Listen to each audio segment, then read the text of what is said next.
Надан ел қуанбас нәрсеге қуанады. Ахметбек олимпиаданың жанкүйерлерін сынға алды. Белгілі кәсіпкер Елдос Сметовтің жеңісіне қуанған қазаққа шүйлікті. Ол Абай атамыздың сөзін мысалға келтіріп, желіде жазба жариялады.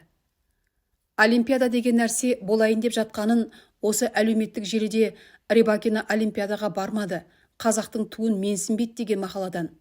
Содан кейін олимпиада ашылуы нашар болды деген тағы бір мақаладан көзім шалып қалып, халықтың ақшасын шашу фестивалі басталайын деп жатыр екен ғой деп қойғанмын. Бүгін достардың чатынан Елдос чемпион деген жазбаны оқып қалдым. Бірден Абай Жарықтықтың балуан мен бәйге жайлы сөзі есіме түсті, дейді Нұрсила. Содан соң Абайдың қара сөздерінен мысал келтіреді. Біздің қазақтың қос қанаты алдында келсе, күреске түсірген балуаны жықса, салған құсы алса, қосқан еті өзгеден озып барып ұстаса, есі шығып бір қуанады. Білмеймін, содан артық қуанышы бар ма екен? Әй, жоқта шығар. Осы қуаныш бәрі де қазақ қарындастың ортасында бір хайуанның өнерінің артылғанына, я бір бөтен адамның жыққанына мақтанарлық не орны бар? Жүйрік ат кейде ол елде, кейде бұл елде болатұғын нәрсе. Қыран құста, жүйрік ит те кейде оның қолына, кейде мұның қолына түсетұғын нәрсе.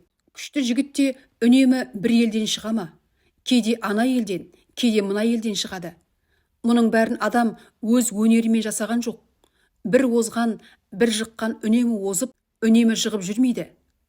Соның бәрінде біле тұра, жерге кіргенде болып, я бір арамдығы, жамандығы шыққандай несіне ұялып қоланады екен. Енді осылардан білсеңіз болады. Надан ел қуанбас нәрсеге қуанады. Хам және қуанғанда не айтып не қойғанын, не қылғанын өзі білмей, есі шығып, бір түрлі мастыққа кез болып кетеді. Хам ұялғандары ұялмас нәрседен ұялады, ұяларлық нәрседен ұялмайды. Мұның бәрі надандық, ақмақтықтың әсері. Бұларын айтсаң кейбіреуі рас деп ұйған болады. Оған нанба, ертең ол да әлгілердің бірі болып кетеді деп жазды ол.